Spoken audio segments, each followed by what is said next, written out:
रियासत माँ जैसी होती है।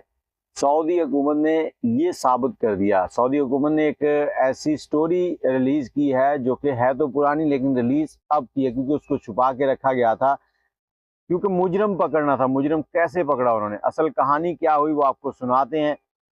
एक घर था जहां पर एक खादमा को रखा गया। खादमा किसी दूसरी कंट्री से थी। सऊदी हुकूमत ने उस कंट्री का नाम शो नहीं किया क्योंकि सारी हुकूमतों के आपस में मामलात होते हैं।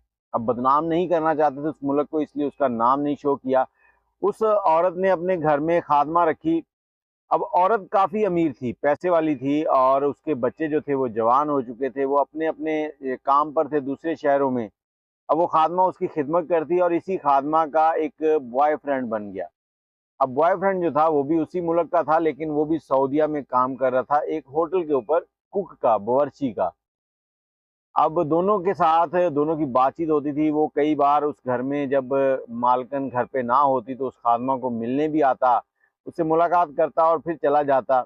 अब इन दोनों के दिल में लालच आ गया था, क्योंकि वो जो मालकन थी, अरबी औरत, वो बहुत अमीर थी। अब एक दिन इन्होंने वहां पर चोरी की। चोरी करने के बाद वो लड़का चला गया।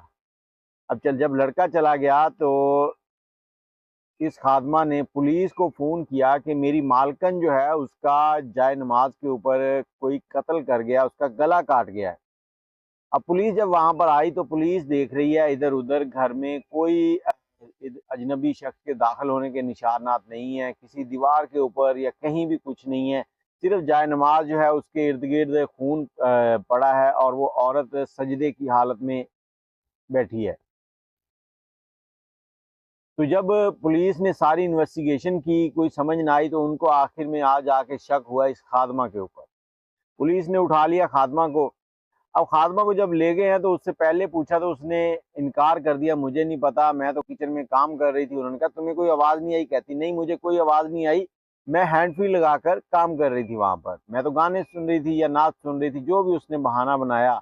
लेकिन जब उन्होंने थोड़ी सी सख्ती की उसके साथ तो वो फिर फर फर बोलने लगी। उसने बताया कि इस मालकिन के पास बहुत ज़्यादा सोना पड़ा था घर में। हम लोग घर पे, हम, मेरी और उस लड़के की जब बात हुई तो हमने सोचा कि ये सोना चुराते हैं और यहाँ से निकल चलेंगे, अपने मुल्क जाकर हम ऐश की ज़िंदगी गुजारेंगे। तो हमने ये प्लान बना लिया। मैंने उसे बताया कि तुम घर में दाखिल होना, जब तुम घर में दाखिल होगे तो मैं दरवाज़ा खुला छोड़ूंगी, और मालकन अगर तुम्हें कहीं देख ले, तुमने कोई चीज़ बखेरनी नहीं है। उसने सारा उसको बता दिया, फलां फलां जगह ये चीज़ें पड़ी हैं, ये तुमने उठानी है, और अगर मालकन देख ले तो तुमने उसको ख़त्म कर देना, टपका देना है। अब लड़का आया, उसने सारी चीज़ें उठाई। जैसे ही वो चीज़ें उठाकर बाहर निकल रहा था तो मालकन ने सलाम फेरा, नमाज पढ़ रही थी जाए नमाज पे, तो लड़के को देख लिया। अब लड़के ने वहीं पर छुरी से उसका गला काटा और उधर ही उसको सजदे की हालत में उल्टा कर दिया।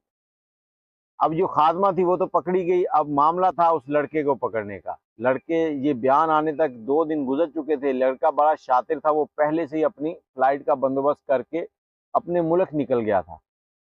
अब रियासत जो थी ना, उसने यहाँ पर जो किरदार निभाया वो बड़ा ज़बरदस्त और आला है। आप सुनेंगे तो हैरान रह जाएंगे, और साथ में ये भी सोचिएगा कि जुर्म करने के बाद कहीं ये ना सोचना कि आप भाग लेंगे। कत्ल कभी छुपता नहीं है। अब उन्होंने उस कंट्री में कुछ लोगों को हायर किया और वहाँ पर इश्तिहार दिया कि हमें कुछ बावर्ची चाहिए, अच्छे कुक चाहिए नए होटल के लिए। और वो नया होटल जो है वो सऊदीया में नहीं खोला, उन्होंने दुबई, अरब अमारात के इश्तिहारात दिए। अब उनको तो वही बंदा चाहिए था। बंदा ट्रेस उन्होंने पहले ही कर लिया था कि किस शहर में रहता है। अब वहाँ पर जब इश्तिहारात दिए तो लोग आना शुरू हो गए इंटरव्यू के लिए। अब ये जितने लोग बाहर टाइम गुजार के आते हैं ना, तो ये इस तरह की चीज़ों में बड़े इन्वॉल्व होते हैं, बड़े इनके लिंक होते हैं कि कहाँ से जॉब आ रही, कहाँ जा रही है। और इश्तिहार भी असली थे। और जब वो लोग इंटरव्यू देने आ रहे हैं, बहुत से लोगों को रिजेक्ट किया जा रहा है।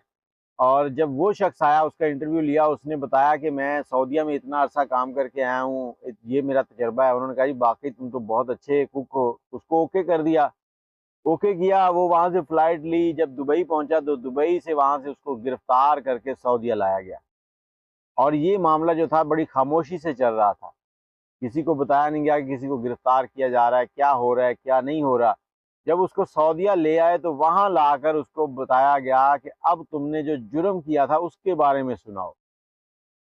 तो वो उसने जो जुर्म किया था उसने कबूल कर लिया और सऊदी हुकूमत ने उसको सज़ा दे दी और सज़ा सुनाने के बाद उस खादमा को भी सज़ा दी गई और अब आकर ये सारा मामला सामने आया।